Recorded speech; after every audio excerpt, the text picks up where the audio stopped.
이재명 대통령께서 미국에서 돌아오자마자 숨 돌릴 틈도 없이 국가정보자원관리원 화재 관련 비상대책회의를 주재하고 국민 불편 최소화에 모든 역량을 집중하라고 지시하였습니다.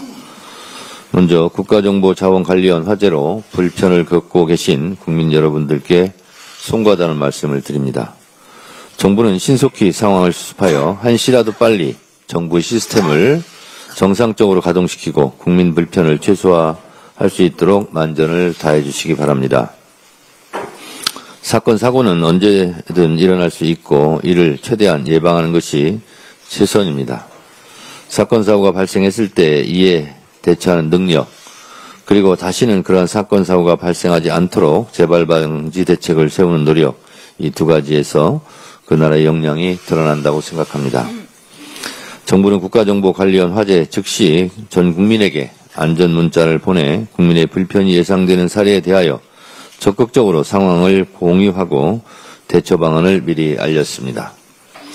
국민을 단순히 국가 시스템의 수혜자가 아닌 국정 운영의 주체적 동반자로 여기는 소통 행정, 적극 행정, 투명 행정을 보여주었다고 생각합니다. 또한 차분한 자세로 국가 차원의 대처를 기다려주고 계신 국민들의 높은 시민의식에도 감사드립니다. 정부는 상황이 수습되는 대로 이러한 일이 다시 일어나지 않도록 운영체계 이중화 등 확실한 재발방지 대책을 세워 집행해 주시기 바랍니다.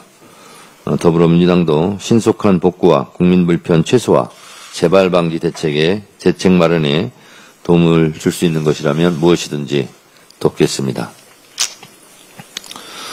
검찰청이 폐지됩니다. 노무현 대통령께 보고드립니다. 지난 금요일 정부조직법 수정안이 본회의에서 의결되었습니다. 이에 따라 무소불위의 권력을 휘둘러온 검찰청은 폐지되고 검찰은 법과 질서를 수호하며 국민 권리보호에 집중하게 됩니다. 권력기관의 책임 강화와 투명성, 국민 신뢰 회복을 위한 제도적 개편을 차근차근 진행하겠습니다. 검찰이 존재해온 78년간 수사권, 기소권 독점을 무기로 본인들 입맛에 맞게 수사하기도 하고 덮기도 하고 기소를 하기도 하고 기소를 안 하기도 하고 봐주기를 반복했습니다. 2003년 고 노무현 대통령의 검사와의 대화에서 우리 국민 모두가 검찰의 오만한 실상을 보았습니다. 노무현 대통령은 검찰 스스로 변화할 시간을 주었지만 검찰은 오히려 보복했습니다. 며칠 전 법사위 관봉돼지 분실 청문회 때도 오만한 검찰을 국민 여러분들께서 똑똑히 보았습니다. 저러니까 검찰개혁을 해야 한다는 국민들의 공감대가 더 높아졌던 것으로 생각합니다. 검찰 출신 대통령은 불법계엄을 선포해 국민들에게 폭력을 휘둘렀습니다. 지금 감옥에 가서 재판을 받고 있습니다. 그런데 그마저도 지금 사법체계를 거부하며 협조하지 않고 있습니다. 검찰 조직의 독립성과 중립성의 붕괴는 검찰 스스로 만들어낸 자업자득입니다. 이제 그 권력은 더 이상 존재하지 않는다는 점을 다시 한번 말씀드립니다. 검찰청 폐지에 즈음하여 노무현 대통령이 더욱 그립습니다. 노무현 대통령께서 이제 편히 쉴 수 있었으면 좋겠습니다. 조희대 청문회에 조희대가 불출석한다고 합니다. 불출석 사유로 헌법 제103조 법관은 헌법과 법률에 의하여 그 양심에 따라 독립하여 심판한다는 조항을 들먹이며 사법 독립을 운운하고 있습니다. 조희대 대법원장의 청문회 불출석은 이번이 처음이 아닙니다. 이미 제가 법사위원장 할 때 지난 5월 14일 날 청문회를 개최했고 불출석한 바 있습니다. 언론들에서 사상 초유의 일, 조희대 청문회 왜 이렇게 보도하는 언론도 있던데 사실이 아닙니다. 이번이 두 번째 불출석입니다. 5월 14일 불출석 사유도 이번과 비슷합니다. 그렇다면 조희대 불출석 증인에게 묻습니다. 지난 5월 1일 이재명 대선 후보에 대한 극히 예외적이고 이례적인 파기환송은 정말 헌법 제103조에 부합합니까?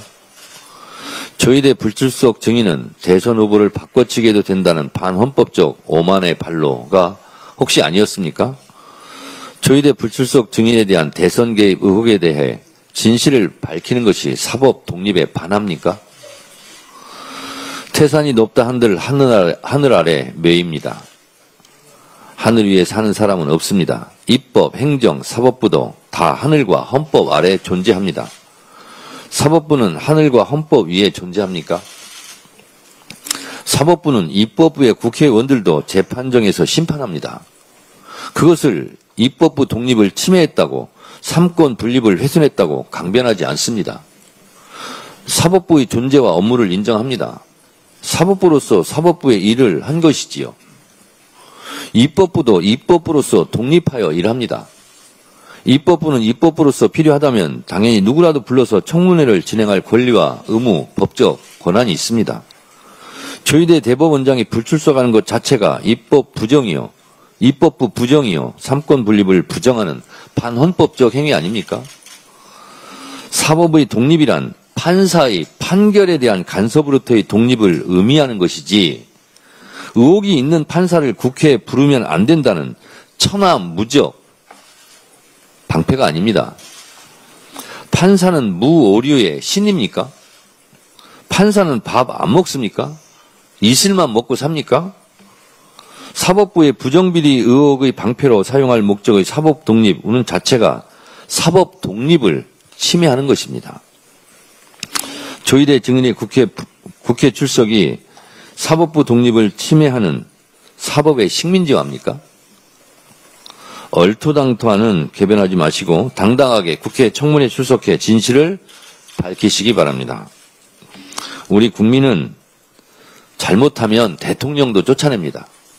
이승만, 박근혜, 윤석열 전 대통령도 쫓아내고 탄핵했습니다. 전두환, 노태우, 이명박 전 대통령도 감옥에 보냈습니다.